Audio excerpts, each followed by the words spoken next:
Hello అండి, నమస్తే. నేను మీ స్వాతిని. Welcome back to food is life. Videos కొంచెం డిలే అయ్యాయండి ఈసారి. సో ఇక్కడ నుంచి ఫ్రీక్వెంట్గా వీడియోస్ అయితే వస్తూ ఉంటాయి. సో మీరు చేయాల్సిందల్లా నాకు కొంచెం నా ఛానల్కి సబ్స్క్రైబ్ చేసుకుని నాకు కొంచెం సపోర్ట్ అయితే ఇవ్వండి. సో ఈరోజు మన రెసిపీ వచ్చేసి పిల్లలు ఎంతగానో ఇష్టపడే కుర్కురే అనమాట. సో అది బయట ప్యాకెట్స్లో అవైలబుల్గా ఉంటుంది. సో అలాంటివి కాకుండా మనం ఇంట్లోనే ఈజీగా ఎప్పుడంటే అప్పుడు ప్రిపేర్ చేసుకునేటట్టు నేను కుర్కురే అయితే ఎలా చేయాలో చెప్తున్నాను.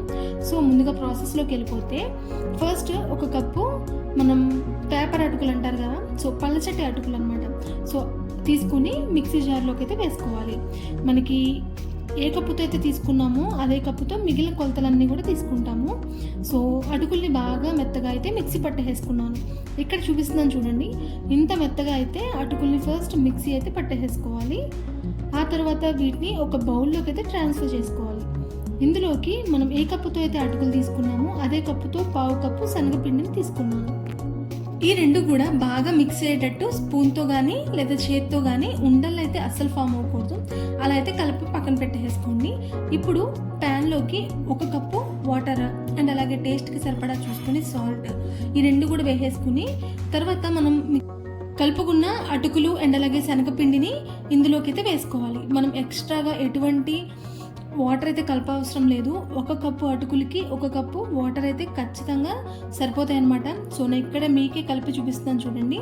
సో ఇలాగా మనకి కొలత అయితే గుర్తుంచుకోండి. ఈ కొలతలు అనేది చాలా ఇంపార్టెంట్. సో ఇప్పుడు స్టవ్ ఆఫ్ చేసేసుకుని ప్లేట్ ఒకటి పెట్టేసుకుని మినిమం ఒక 15 మినిట్స్ అయితే మనం నాననివ్వాలి పిండిని. ఇలా నానిపోయిన తర్వాత ఇప్పుడు ఇందులోకి ఒక పావు కప్పు కార్న్ఫ్లోర్ అయితే తీసుకోవాలి. కార్న్ఫ్లోర్ కూడా దీనిలో మిక్స్ చేసుకుంటాము. సో ఇలా కార్న్ఫ్లోర్ మిక్స్ చేయడం వల్ల మనకి కుర్కురే అనేది క్రిస్పీగా లోపల బయట సో చాలా బాగుంటుంది. ఇప్పుడు దీని అంతటిని కూడా ఒక బౌల్లోకి అయితే ట్రాన్స్ఫర్ చేసుకున్నాను. మనకి పిండి కలుపుకోవడానికి ఈజీగా ఉంటుంది బౌల్లో అయితే. సో బౌల్లోకి ట్రాన్స్ఫర్ చేసుకున్న తర్వాత ఇందులో ఒక స్పూన్ అంతా ఆయిల్ అయితే వేసుకున్నాను. ఇలా ఆయిల్ వేసేసుకుని ఇంకా మనం చపాతీ పిండిని ఎలా అయితే కలుపుకుంటామో సో అలాగే మెత్తగా బాగా కలుపుకోవాలి. సో ఫైనల్గా ఇక్కడ చూడండి నేను చూపిస్తున్నాను. ఇలా అయితే మనం ఫస్ట్ కలుపుకొని పక్కన పెట్టుకోవాలి. ఆ తర్వాత మనం ఎంత కావాలనుకుంటే అంత చిన్న చిన్న పోర్షన్స్ అయితే తీసేసుకుని ఇలా చేతులతో మనం కుర్కురే షేప్లో అయితే మోల్డ్ చేసుకోవాలి. సో ఇక్కడ నేను చూపిస్తున్నాను చూడండి. ఇలా అయితే మనకి పర్ఫెక్ట్గా కుర్కురే షేప్ అయితే వచ్చేస్తుంది.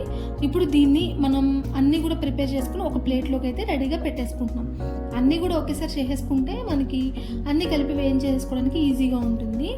సో కొంచెం కుర్కురే షేప్ రావడానికి వేళ్ళ మధ్యలో పెట్టుకుని కొంచెం బాగా ప్రెస్ చేసుకుంటే ఫైనల్గా మనకి కుర్కురే షేప్ అయితే వచ్చేస్తుంది. సో మనకి టేస్ట్ కూడా చాలా వరకు అలానే ఉంటుంది. సో ఇంకెందుకు మనకి ఈజీగా ప్రిపేర్ చేసుకోగలుగుతుంటే ఇంట్లో బయట కొనిపెట్టడం ఎందుకు ప్యాకెట్స్లో. బయట అవైలబుల్గా ఉండే ప్యాకెట్స్లో చాలా రకాల ప్రిజర్వేటివ్స్ ఉంటాయి. సో మనందరికీ తెలిసిన విషయమే. మనం మన చేత్తో ఇంట్లో పిల్లలకి ఇలా ప్రిపేర్ చేసి పెడితే చాలా ఆనందంగా ఉంటుంది. వాళ్ళు కూడా చాలా హెల్తీగా కూడా ఉంటారు. సో ఆయిల్ అనేది మనకి మీడియం హీట్లో హీట్ అయిన తర్వాత మనం స్టవ్ని లో ఫ్లేమ్లో పెట్టేసుకుని అన్నీ కూడా వేసేసుకోవాలి. ఇలా మనం ప్రిపేర్ చేసుకున్న కుర్కురేలు అన్నిటినీ కూడా ఇలా ప్రిపేర్ చేసుకున్నవి నూనెలో వేసేసుకుని మనం ఒక్క 2 మినిట్స్ అయితే కదపకుండా ఉంచేయాలి. ఆ తర్వాత మనం గరిటె సహాయంతో ఇలా కలిపేసుకున్నాం అనుకోండి కొంచెం గట్టి పడతాయి అన్నమాట. సో అప్పుడు మనం ఈజీగా దాన్ని వేయించుకోవచ్చు ఆయిల్లో. ఇవి మనకి ఈజీగా 1 వీక్ నుంచి 10 డేస్ వరకు స్టోర్ ఉంటాయి. సో వీటిని ఎప్పుడైనా కానీ మనం పిల్లలు అడిగినప్పుడు ఈజీగా ప్రిపేర్ చేసేసుకోవచ్చు. అండ్ అలాగే కొంచెం ఎక్కువ క్వాంటిటీ చేసుకున్నారంటే మీరు ఎప్పుడు కావాలంటే అప్పుడు తీసేసి తినేయచ్చు. సో ఇవి స్టోరబుల్ కూడా. సో 1 వీక్ టు 10 డేస్ అయితే పక్కా ఉంటాయి. వీటిని మనం లో ఫ్లేమ్లో వేయించేసుకున్నాము.